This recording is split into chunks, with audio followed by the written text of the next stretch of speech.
a main speaker, our first speaker tonight, is Jennifer Hartwig. And Jennifer is a member, active member of ORION. She's been our vice president, a program chairman, she's shown us how to give excellent presentations. I kind of marvel at that because she has it together and it all comes off really well. And they make me think. So I've been looking forward to this. Jennifer is an exercise physiologist. Her heart is in astronomy, and as I told you all ago, she's rumored to have a great enjoyment of the writings of actions of Tesla and Oppenheimer. So she's currently employed over at UT, doing advising at the graduate student level, which is pretty difficult because by that time we're very special people, and it's hard to advise. But you're doing undergraduate advising too, aren't you? I don't do graduate, I do undergraduate. You just okay. I was thinking of some of your stories, and I said these surely must be undergraduates that the stories come about. They're finding their way. Yeah, it's really good. So she's been at University of Tennessee, and at Carson Newman, and participates pretty strongly in ORION and Knoxville observers, and comes up to Tam-Catlin Observatory, and always contributes. So she's a nice example of contributing. And she was inspired because this is the month of women in science. I hope I've got that right. You just have to wait and find out. Wait till the end of the month. Oh, you're going to tell us. I'm going to tell you. This is great. Okay, Jennifer. A great title. Glad to have you here.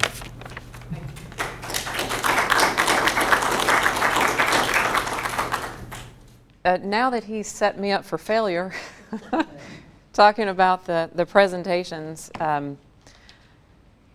I actually don't like to read the presentation, but tonight I might have to because I started reading about this several months ago because I thought I was going to be looking at about a 5-year time period, which turned into roughly a 40 or 45-year time period.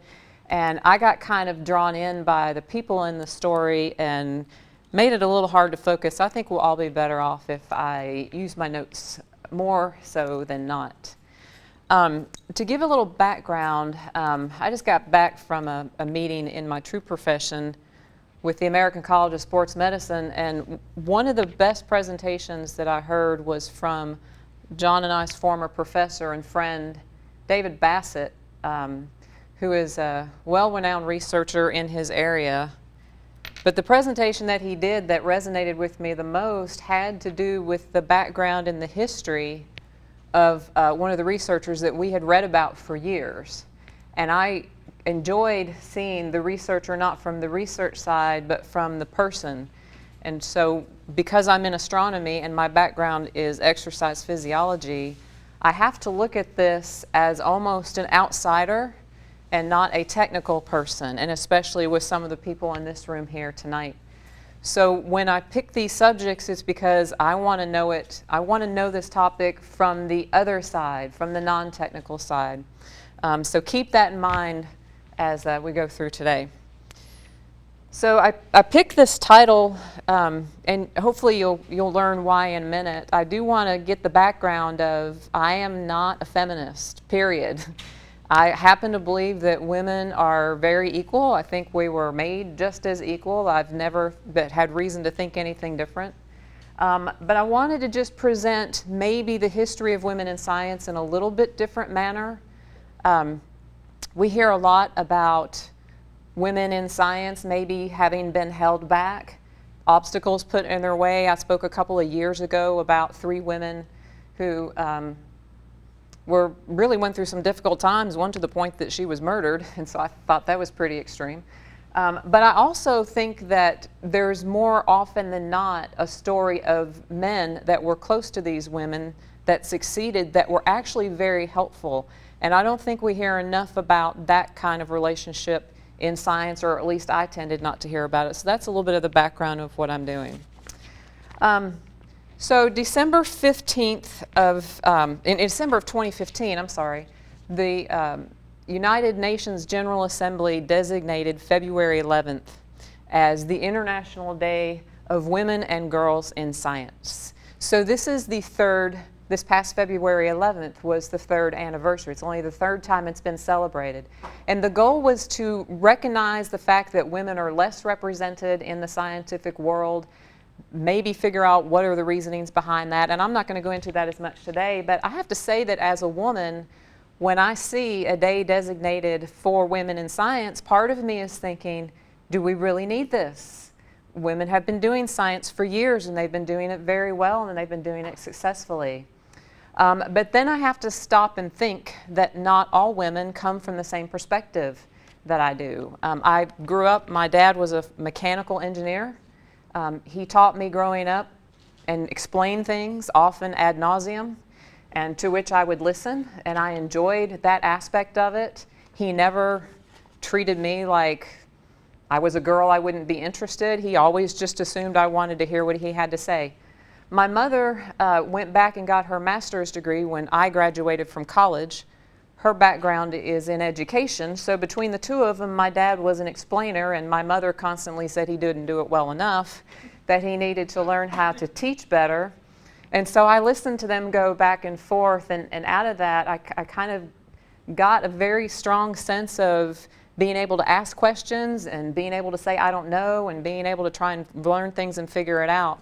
So for me, the idea that women couldn't be strong in science was completely foreign.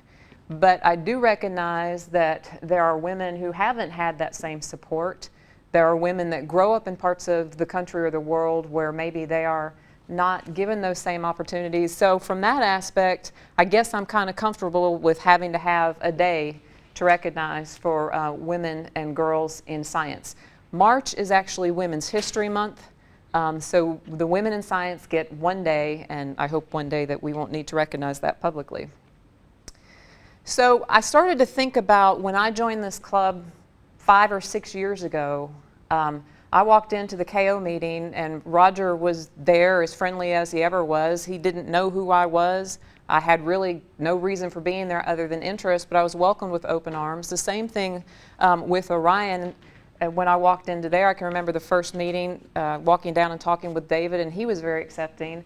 So I started to think about, what is it that our club can do if we want to influence girls and really anybody into the world of science. So I came up with just a couple of things, and I think it's important to inspire people and to learn about role models. Not just the science, the role models, because sometimes the story of the people doing the science is almost as interesting. So maybe have some stories to throw out the people that can relate to. And then this is what I think we do well. Share what you know everywhere with anybody who will listen. And I think we do this really, really well. I just wish we had more opportunities to do that more often. So if we get back to this date, I think if we can find a way to share what we do, I think it's important to be able to encourage women in science. So this is a story that I wanted to talk about, and they're called the Harvard Computers, and I kind of thought, I almost titled this hashtag #MeToo in parentheses not. But I decided that that would be politically not good, and maybe it would cause other problems. And then maybe I thought Hidden Figures, the first version. So if you've seen the movie Hidden Figures with the women and the rockets, this is kind of the Hidden Figures with the women in stellar classification, maybe just a lot earlier on the time spectrum. In the middle, you can see the man that I wanted to bring out a little bit in regards to the relationship with these women and how he helped them through their scientific endeavors. The interesting thing is, though, that these group of women were actually referred to, and this man, by the way, his name is Edward Pickering. You may know his brother, William Pickering, who is also very prominent in the world of astronomy. But Edward Pickering, this group of women, they were eventually called the Pickering Harem. And that's not a flattering term. So if you've ever heard that term before, and you think, gosh, he really wasn't very good to these women, how horrible of him, I want you to kind of hold back and think about, after we've talked a little bit about what he actually did, and the fact that I think that his relationship with them was anything but authoritarian. I don't think he was sexist. I think he was extremely helpful to these women, and I guess society just needed to put a label on it because at that time he was still more quote-unquote powerful in the world, but he was starting to open the doors for a lot of people. I find it interesting that this is about the Harvard computers. This story, I'll give you some dates, takes place during roughly the 1880s. And to put that into time perspective, the year 1886 was the year that Geronimo surrendered. So amongst the wild, wild west, we have women getting involved heavily into science yet again, and not the first time. But at Harvard, just prior to this story taking place, there was a physician and a doctor by the name of Edward Clark, and he wrote a book called, in 1873, called Sex and Education. And here's a quote from him, from that book, just 7 years before this story takes place. This physician wrote that a woman's body could only handle a limited number of developmental tasks at one time. That girls who spend too much energy developing their minds during puberty would end up with underdeveloped or diseased reproductive systems. We find this entertaining, don't we? But at the time, it was considered to be tried and true. Thankfully, Harvard employed more intelligent people like Pickering. He looks like somebody I know, and I just haven't been able to place who that might be. Pickering was an 1865, think of the years here, 1865 graduate of Harvard. And he graduated at the age of 19, Dave, you'll appreciate this, with his degree in physics. And he taught physics at MIT until he turned 30 when Harvard asked him to come be the director of their observatory.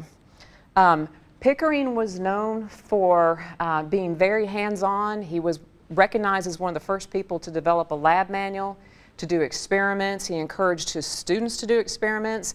And at the time, he invited women to come to his lectures and listen, women who wanted to learn about astronomy but were otherwise prohibited from doing so. So he was very hands-on kind of sciencey. So when the opportunity came up to be the director of the Harvard Observatory, he jumped at that job opportunity. Now there was a more famous astronomer in the United States at that time. His name was Simon Newcomb, and we're going to hear a little bit more about him later. He declined the position that was offered to him at Harvard, citing that the observatory lacked several things. And for any of you who've wanted to go work somewhere, you can identify. Number one, they lacked funding. Number two, they lacked equipment. And number three, they lacked skilled workers. So he turns the job at Harvard down, and Pickering says, no problem, I got this. And so from his new job, he became pretty adept at securing some funds for the observatory. And the irony of this all is that one of the first people to give funding to his observatory was a woman. One of the first person to donate equipment to his observatory was a woman. And the shortage of workers that he eventually found ended up being 80 women. So they have a kind of this very good relationship of him relying on women from the very get-go. This is a picture of the Harvard Observatory. I think it's, I meant to look to see what the status of this building is now. They still house the glass plates that they took there. There was a recent flood not too long ago, and it destroyed, I think, about 60,000 of them. There's over 500,000 plates that were taken, and George, you can appreciate this as an astrophotographer. This is in the very early days of being able to take a picture, period. So this is the building of where this story took place. And there's going to be 5 women that I'm going to focus on. The first one is named Anna Draper. The second one, Catherine Bruce Wolfe.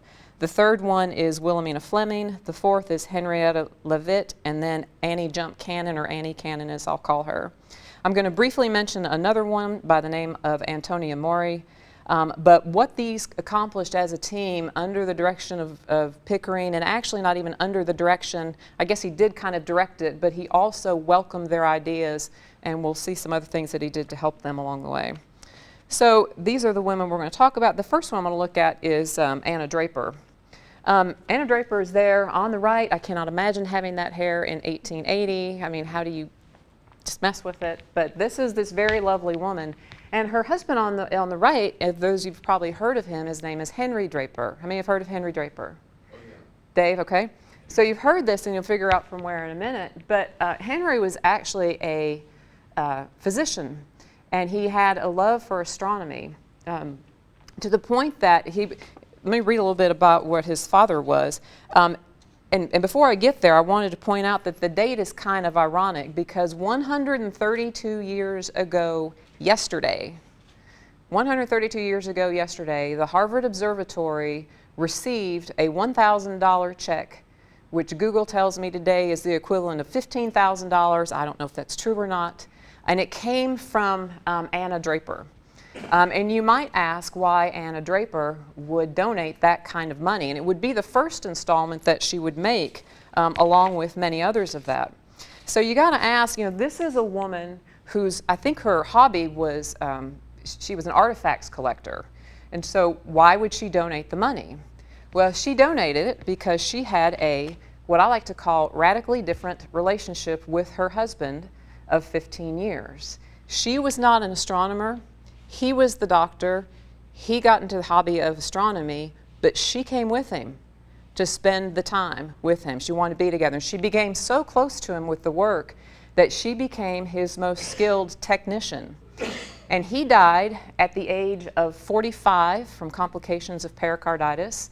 And this woman, who had no background in really anything scientific, said, I'm going to carry on what he wanted to do. So the question might be, what did Henry Draper want to do? So what was Henry Draper's goal? Manoni and McAllister, you can't answer this. Or you either. Not you, her behind you, Jacqueline. Anybody know? Henry Draper wanted to classify all the stars.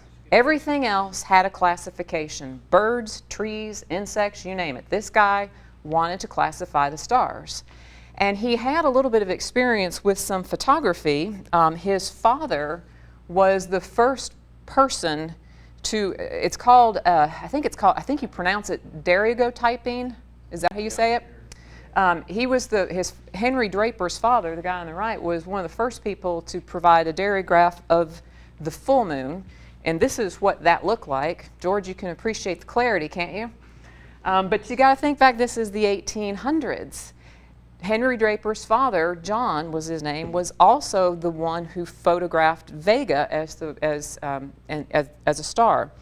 And so Henry Draper grew up with kind of an affinity to photography.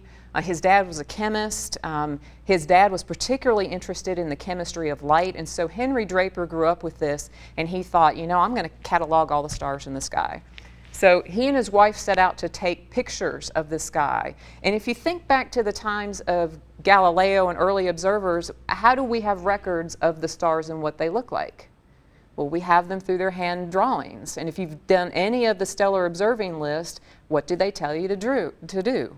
Draw out what you see. And that was the way that it was done for many, many years. But photography was now better at perceiving some things than the human eye, so they started to take pictures.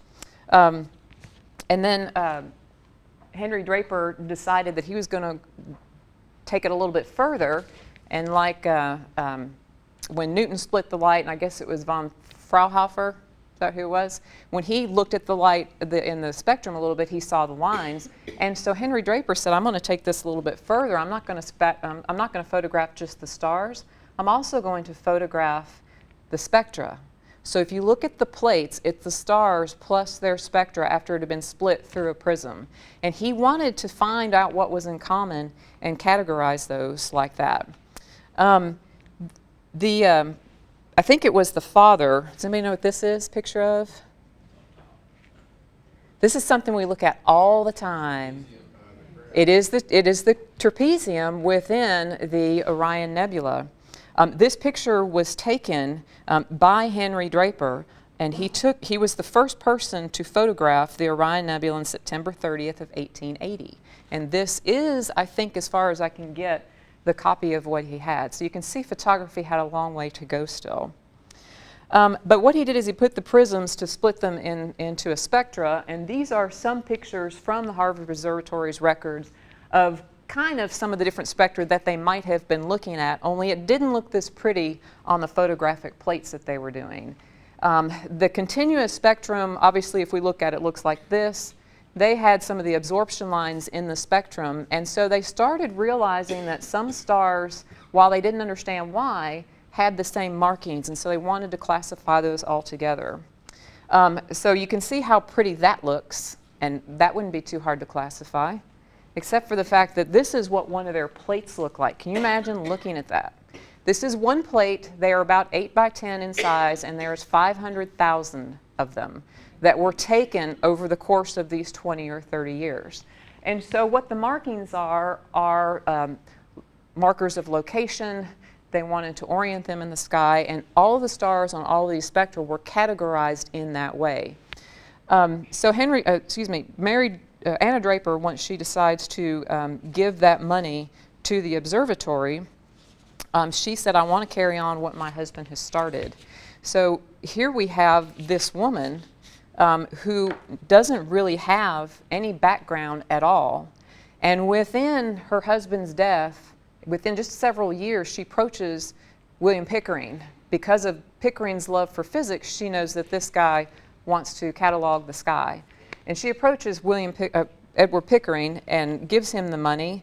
And within 6 months of negotiating, carrying out a Henry Draper Memorial Catalog, which will catalog all the stars, she has given him money, she has provided him with a telescope, and she gets the project going. Now, doing that in today's time would probably take a year and a half worth of meetings, if nothing more than that. But she got the ball rolling. She was an outsider, she was a non-scientist, but she was not rejected as part of a scientific community by William Pickering. He took her in. Now, obviously, he had reason for doing so.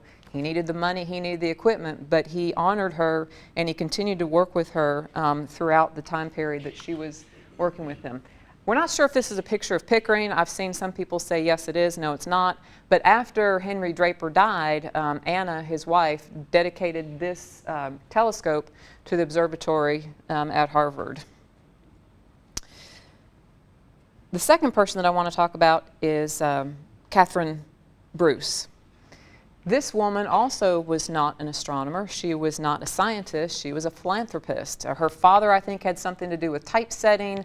She had inherited a lot of money from her cousin, I believe. And what she wanted to do was, this is a picture of her when she was very, very young. And I love this picture for some reason, because she's obviously thinking something. But she didn't start thinking about astronomy till she was in her 80s. So this is obviously a picture of her not in her 80s. If this is 80, this is how I want to look when I'm 80. And so she developed this love for astronomy, and what prompted it was she read in a newspaper article by the same Simon Newcomb who turned down being the director of the Harvard Observatory. He was the renowned astronomer in the United States at that time, and he wrote an article in a magazine in the year 1888. And his opinion in this article was that there would be no other significant astronomical discoveries during the present time or in the future. So let's think on that a little bit. To which this woman, now in her 7th or 8th decade, scratches her head and said, "Are you crazy? Of course there's going to be." And so what she decided to do was something that I can totally relate to. Once you get hit by the bug of astronomy, you go get a book. And she got a book by Charles Young called The Elements of Astronomy. And this quote is hers. She read that book, and it was almost like she lost herself in it. And she said, "Well, there is in every lowest depth a lower deep, and I fell far into it." And what she's saying is that as she learned more and more about astronomy, she absolutely fell in love with it. And I think a lot of people in this room can relate to that. So what Catherine Bruce decides to do to this Simon Newcomb is to say, I think you're wrong. I think you're very, very wrong. And she had some money, and she, about this time, had read an article for Pickering, who was looking for donations to this Harvard Observatory to get some equipment. So Catherine writes him a check for $50,000. Over the course of 11 years, she gave him $275,000 during the last years of her life. And not only to Harvard, there were some other well-renowned universities that she gave it to, but predominantly to him. And the lenses were crafted in France. I think it took a couple of years, of which she actually made a visit over there to say, guys, what's taken so long? And she got that done. It brought this Bruce telescope back to Harvard for a little bit, but then they moved it to Peru, because some of the Harvard glass plates were taken in the northern hemisphere as well as in Europe and as well in Peru, and the Bruce telescope ended up there. She also wanted to continue proving Simon wrong, that we haven't reached the limits. So she bought the telescope, she donated funds to Edward Pickering. She also established later in her life the Bruce Medal, if you've ever heard of that. It's been awarded to scientists all over the place. To Pickering was one, Hubble was one, Rubin was one, Spitzer was one. So there's some very famous names that this medal has been awarded to over the years. Does anybody want to guess who the first one was that got it in 1898? 1898? Nope. It was Simon Newcomb, the guy that said, we have not discovered anything else. So this unscientific woman prods him a little bit to say, wake up. He finally decides, okay, I guess I better. And he does a little bit more work and finally says, okay, maybe there's some things to discover. So I think it's karma, actually, for him to say that and for this woman to kind of prove him wrong. So we have two women here who have helped Edward Pickering with the initial problems that he had at the Harvard Observatory. Neither of them were scientific in training, and I think that's important because people bring all sorts of things to the table to promote science. And these two women represent that form, and we don't hear really that much about them. By the time they got these telescopes, Harvard had the largest observatory outside of the US military. So they had a pretty well-connected system going, and they were all taking these photographic plates that William Draper had started. They were taking so many plates now that they were coming in so fast that now Edward Pickering had another problem, and that problem was finding people to analyze them. So he did what any smart man would do. This is a picture of that Bruce telescope, by the way, that was donated. It was moved to Peru, and I actually today just found something that said the current curator at Harvard found the lenses for this in a box. They had been sent to, they were in Peru and then later sent to Africa, I think, and they were still in the box, covered up with pillow and blankets that mice had now made their homes in, but she rescued the lenses and they're now on display. So when all these plates start coming in and Edward Pickering says, I need more people to look at these, we can't do this fast enough, we're categorizing now the southern hemisphere and also the northern hemisphere.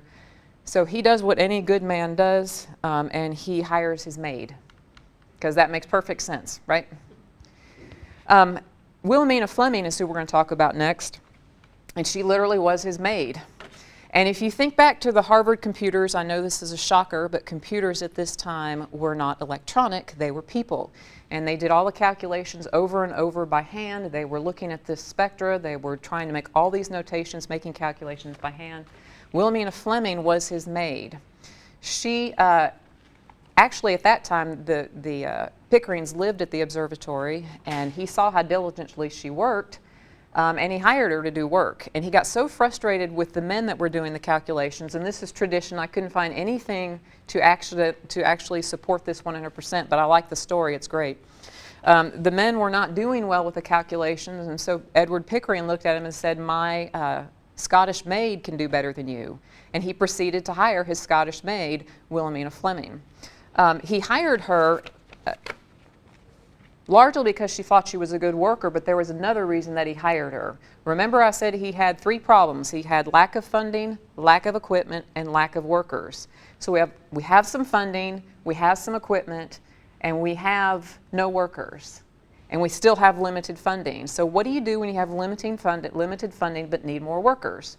You hire them cheaply. And women at the time could be hired at half the rate that the men were making. And the argument for doing this was that the men needed more money to raise the family. But Wilhelmina Fleming posed a little bit of a problem for that because she was married, she was pregnant, and her husband left her. And so now she has faced with having to raise a child on her own, but still working for half the amount. So there never was any more logic presented about why they worked for half that amount of money. So Wilhelmina Fleming has the child. She actually names him, if I can find it, after Edward Pickering. The name of the child altogether I have lost here. But she named it after him, but put Fleming at the end of it. I think it's Edward Charles Pickering Fleming, I think is the name. So there was all sorts of good stories floating around on how that one might have happened, but there's nothing to suggest that it was true. So she comes back and leaves the baby in Europe with her family, and she comes back to the United States to the Harvard Observatory because this is what she wants to do. She was actually a teacher at the age of 14. She just couldn't find anybody to employ her in anything meaningful. Pickering taught her to do the calculations, and she did them so well that he asked her to teach other people how to do the calculations. So Pickering has solved the problem of finding workers because now he's able to hire women. Wilhelmina Fleming was one of the people that he put in charge of hiring the women to work at the observatory, and it's said that she turned people away. They had so many applications for people wanting to work there, for women wanting to work there, that she had to turn them away. Once the women got there, they did not want to leave.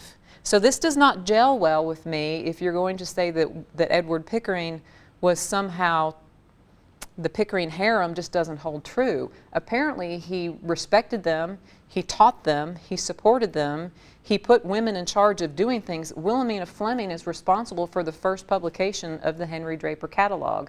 She herself is largely believed to have categorized 10,000 stars, looking on those little plates by hand, and she put that together with the support of the other women that were also working there at the time.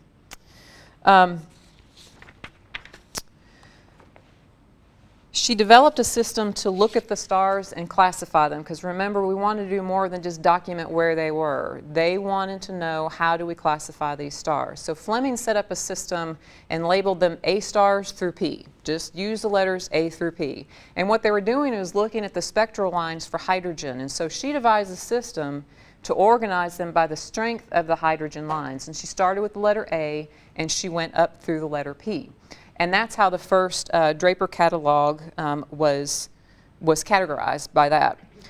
She did such good work that she was the first American woman that was given honorary membership to the Royal Astronomical Society, which up to that date, they didn't start allowing women in until 1916. This was in the early 1900s.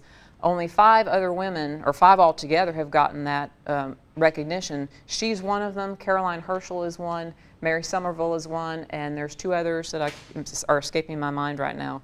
But she was in a fairly small group, again, an untrained, non-scientific woman who just had a love for what she was doing. She died at the age of 54, and she had the word the word astronomer put on her tombstone. So kudos to that. So Wilhelmina Fleming, these are some of the spectral lines that she might have been looking at. Nothing they looked at was this pretty. It was all much more smudged in nature, but this was kind of a beginning to her classification system. She was also the first one to document the Horsehead Nebula. She was the one that found it and noticed it. She had, with her, she discovered 10 nova, 310 variable stars, as well as the Horsehead Nebula. So she did a lot of work in her time for a woman who was a maid, and proof that we can all move up if we want. The next one that I'm going to talk about is Henrietta Leavitt. I've heard it said both ways. This is a picture for her. She was born, it always strikes me the day that people are born, or the year. She was born on July 4th, 1868. That is roughly 100 years before I was born, and it astounds me to think of what women at that time, and men at that time, and anybody at that time was thinking as they sat and came up with a lot of this original work. She died at the age of 53 from cancer, but during that short lifetime, she did an awful lot of work for the world of astronomy. She was an educated woman with a college degree, but it wasn't in astronomy. She took a course in astronomy in her latter part of her senior year and fell in love with it. She took another course after she graduated, and from there on, she actually sought out the Harvard Observatory to work there. She was nearly deaf. She had an illness and she couldn't hear. She would often later claim that this is what made her focus so well on her work, was that she lacked the hearing, so her vision kind of took over. She had heard word that the Harvard Observatory was a fantastic place for women to work. She decided that she wanted to go there and work, and she was allowed to do that, invited by Pickering. Pickering's primary goal, if you recall, at Harvard was to categorize stars by their types, including the magnitude, the location, and their spectra. So he put her in charge of the plates that were taken from the Bruce telescope that was now in Peru. That Bruce telescope, I think, was a 23-inch refractor, if I'm not mistaken. It was churning out plates left and right, and so from the southern hemisphere, she was looking at these cloudy, nebulous areas, which we now know to be the Magellanic Clouds. Back at the time, I don't think they realized that they were outside of our own galaxy, but that's what she was looking at. And so one of the first things that Pickering wanted to do is he said, okay, we've all agreed on how to look at stars and classify their magnitude by looking at them on paper, but what about on photographic plates? How do we make a consistent, if we're going to kind of transition to classification, we've got to somehow make a smooth transition, and Henrietta did that. So she developed a system to standardize the brightness of photographed stars as compared to the ones that were drawn. She looked at 299 of those 8x10 plates in order to do that from 13 different telescopes all around the world. She used logarithmic equations to place the stars in order by magnitude, and this was later accepted by the International Committee on Photographic Magnitudes in the year 1913. That was not her best-known contribution. When she looked at these large and small Magellanic Clouds down from the southern hemisphere, she was tasked by Pickering to look especially for variable stars.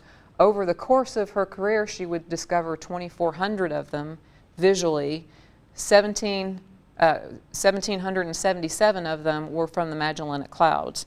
And so the kinds that she was looking at was the Cepheid variables, which we now refer to as the candlesticks of the universe. And at this time, there was no way to really adequately judge distance. What Henrietta Leavitt did after studying these over and over, and she would stack plates one on top of each other. They were taking pictures of the same area of the sky at the same time on a repetitive basis, so they could just stack the pictures one on top of each other. And what she noticed was that they would start out dim, they'd grow bright very quick, and then they'd dim down slowly. And these stars, these variable stars she was looking at, all had that same pattern: a very rapid brightening, a slow dimming, a very rapid brightening, and a slow dimming. And what she did by observation was realize that the frequency by which they varied was related to how bright they were. And so she was able to start classifying stars by the frequency of their the dimming, the brightening and the dimming, and she was able to say, okay, these stars are all in the same cloud, right? So if I'm up here, this is my cloud. If I'm up here and I have 2 flashlights in my hand and you all are looking at them, they're roughly the same distance from you, right? Okay, so if one of them appears brighter than the other, it's not because it's closer to you, right? Because we're at the same distance. What she noticed was that these stars that were roughly the same distance from her as an observer were differing in their brightness. So she determined that that was due to their absolute luminosity, and she developed a system for being able to track that.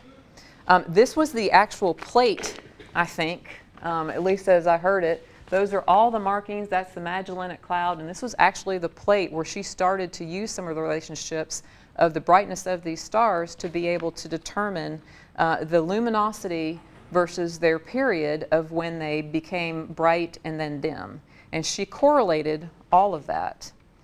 This was what she was noticing. The Cepheid variables have a fairly distinct pattern of growing in magnitude very quickly, and then of diminishing a little more slowly, and then repeating that. So across the bottom is the time that it took for them to go from minimum to maximum and back. And then the y-axis is their magnitude that they were looking at.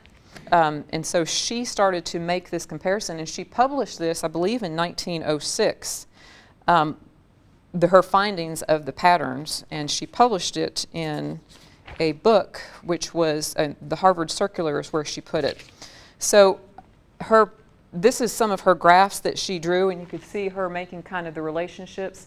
The right is the logarithmic relationship of those, and she established what we call now the period luminosity curve. And about a year after she published this information, we have a guy named Hertzsprung. His first name I'm not going to butcher, so I'm just going to call him Hertzsprung. This was her writing, but Hertzsprung read about this relationship that she had discovered. He was looking at some clusters of stars, and because they were in the same gaseous cloud, he again assumed that they would be at a relatively similar distance, and he noticed the same patterns there. So he picked one of the clouds and he plotted them on this diagram. Outside of Dave and that Dave and you, does anybody know what we call this today? Yeah, the Hertzsprung-Russell. It kind of gives you away. I shouldn't have said his name. But this is the Hertzsprung-Russell diagram. Main sequence stars at that. Huh? And their main sequence stars. Right. And so the Hertzsprung-Russell chart in and of itself could be an entire lecture with the information that you can get. But if you recall, the phrase that I put up with the beginning, it said she would have made a first-rate housewife, but she took up cleaning among the stars instead, or something to that effect. This is essentially the result of the women cleaning up the sky, because what they did was they classified everything so that we could kind of organize it. Henrietta Leavitt made an observation using those little tiny plates, and she looked at them endlessly for hours and hours and days upon days. And eventually we come up with this, which is how we have a good understanding now of how stars are born and how stars die, and whether they're going to explode or whether they're going to become a white dwarf. So what her work told us an awful lot about how all of this happened. So I think, you know, when you see the Hertzsprung-Russell chart, which actually looks more like this today, this is the pretty version of it, which I think is really kind of cute. But what Leavitt did was give a good basis as to how we could start to make some of these interpretations about the stars in the sky. I'm going to talk about the last woman here in a minute, and she kind of contributed this a little bit. Let's see. What they were able to use from this is what I wanted to get to. The period luminosity observations that Leavitt made using these very bright Cepheid variables has allowed astronomers to calculate the distance of objects, and that I will let Dave McAllister tell you all about how that's done and the math involved with that afterwards if you want to ask him. But up to a distance of 50 to 75 million light years is what I found. It was a pretty big distance. And so what this allowed us to do is, or not us, a very famous man, Edwin Hubble, used this to realize that that Andromeda galaxy over there is not a cloud, it's actually outside of our own galaxy. It's something different. And they were able to start doing this by the measurements and the relationship that this woman determined. Harlow Shapley, who would follow Edward Pickering, as the second observatory director, used it to determine that our sun, shockingly, is not the center of our own galaxy, that we're just kind of floating around on the Orion arm out there somewhere. But Leavitt's pattern recognition is the one that made all of that worthwhile. And I hope that some of the more educated people in the room in the world of astronomy realize this. I didn't until I read about this. In November 2008, the American Astronomical Society agreed to recognize the period luminosity relationship as Leavitt's law.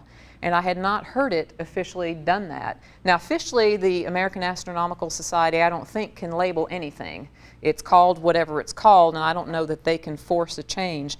But I guess as educated people in this room in astronomy, instead of calling it the period luminosity, relationship that we now refer to it as the name that it rightfully deserves for the work that she did.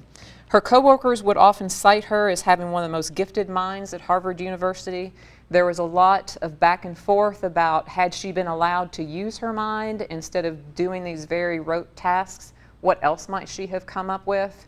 But I think what I like about this woman is that probably what she was doing was below her academic level. She probably was much more gifted to do something else, but she was very happy doing what she did and being the best person at it. And to me, that's kind of motivating to say, sometimes we don't get to do what we want, but whatever you do, be the best at it and do it well. And she's evidence for that.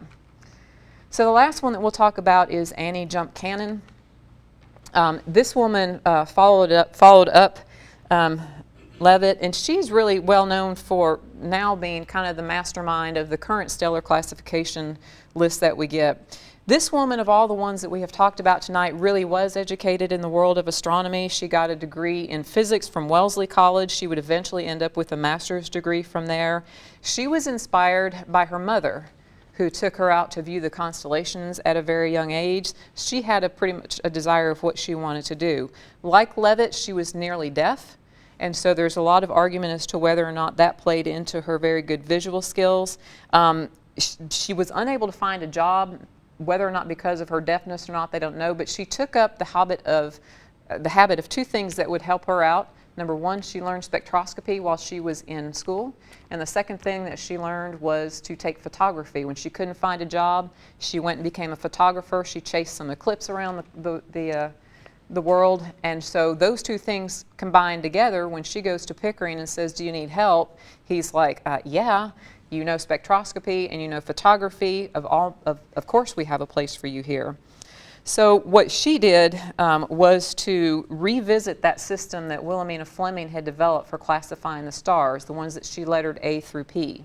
And she came up with another system. There was another woman in here, Antonia Maury, and she's an interesting cat in and of herself. She was the niece of Henry Draper. Maury had refined Fleming's original classification just a little bit, and then Cannon took it a little bit further, and she simplified it a little bit. And so she made it down to the classifications that we see here. And so instead of A through P, we have O and then M. And the way to remember that is, "Oh, be a fine guy, kiss me." Yeah, but he didn't want me to. Well, I just happened to be looking at you, so.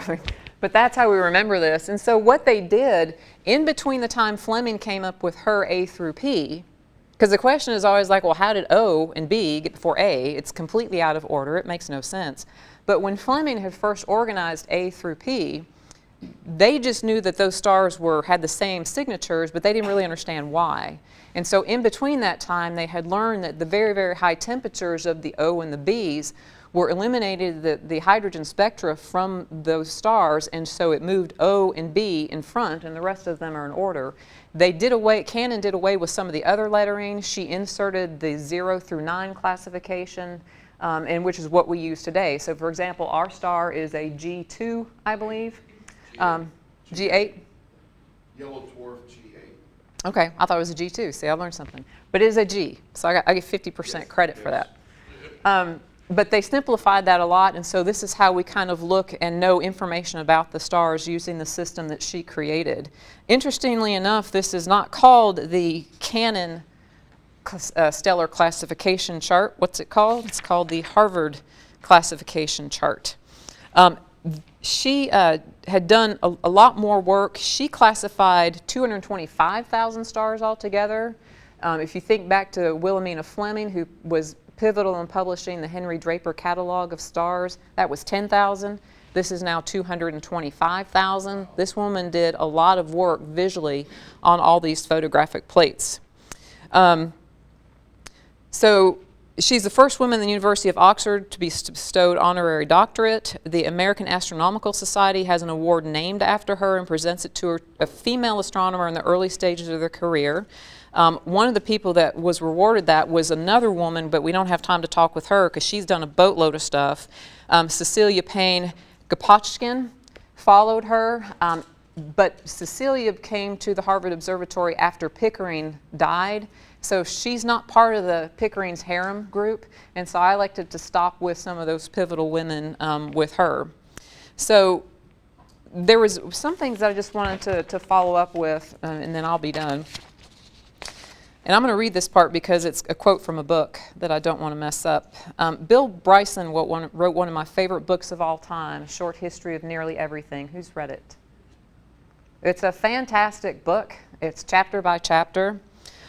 In this book, he writes of the women at Harvard, stating that, quote, half the finest minds available were directed to work that would otherwise have attracted little reflective attention, and women ended up with the appreciation of the fine structure of the cosmos that often eluded their male counterparts. So for me, this is kind of a strange irony, this notion that these women just did very mundane things, but they actually were blessed with a very detailed understanding of the universe right as we were getting able to understand those stars above us and being able to classify them and understand that, you know, hey, we're not the only galaxy. They were pivotal in that role, and they had a very detailed insight into that. But what I further like is that Bill Bryson goes on to write that, quote, to put these insights into perspective, it is perhaps worth noting that at the time Leavitt and Cannon were inferring fundamental properties from the cosmos from dim smudges on distant stars on photographic plates, the Harvard astronomer William Pickering, Edward's brother, who could of course peer into a first-class telescope as often as he wanted, was developing his seminal theory that dark patches on the moon were caused by swarms of seasonally migrating insects. So the women, without the equipment, just with their eyes and some magnifying glasses and hunched over tables for days on end, they came up with a system that was very complicated just by paying attention and noticing things. And they were much closer than he was, at least on that little aspect of that. So if we go back to the beginning of tonight, you'll recall that I mentioned the celebration of International Women and Girls in Science Day. The 5 women that we've discussed, in my opinion, need a little bit more than a day to be recognized and remembered. But they exemplify women who did things when they were doubted. One of the things that you should know is that these women who spent all this time at the observatory were not allowed to use the telescopes, except for a couple. I think Leavitt might have been and Annie Cannon might have been, but they almost didn't want them touching the telescopes because they were too fragile to operate these very large telescopes, which I just find rather amusing, but they spent that much time there. The Harvard Observatory was a place that women sought out for employment. Pickering supported their work. He let them put their name on it. He wanted them to write. He wanted them to present. He nominated them for awards that society was not ready to allow them to have. So this man had an astounding relationship with this woman. And I think that's kind of the way life is today and the way it's supposed to be. Women and men think differently. We have different skills, we have different whatever, but it's very symbiotic, and I think it shouldn't be any different than in science. So just to kind of go back to why look at women in science, I don't know why we look at women in science. They've been around for years. They've been making contributions for years. I think the issues is that the history is often written by those who write it. That's how we remember it. And so if you don't hear these stories, you don't realize the contributions that women have already made. And because of that, for some reason, it's so shocking when we hear it. So I would just kind of close with, to emphasize, I have reason to believe, based on the job that I do in the engineering department, after looking at data for the last several years, they asked us to track women who left engineering, because they wanted to make sure that they had a diverse population and they wanted to see how many women were leaving. And so I tracked everybody who came into the department and left over the period of 4 years. It was not the women leaving. It was not the minorities that were leaving. It was the males that were leaving. And so I think the notion of once women get there, they stay.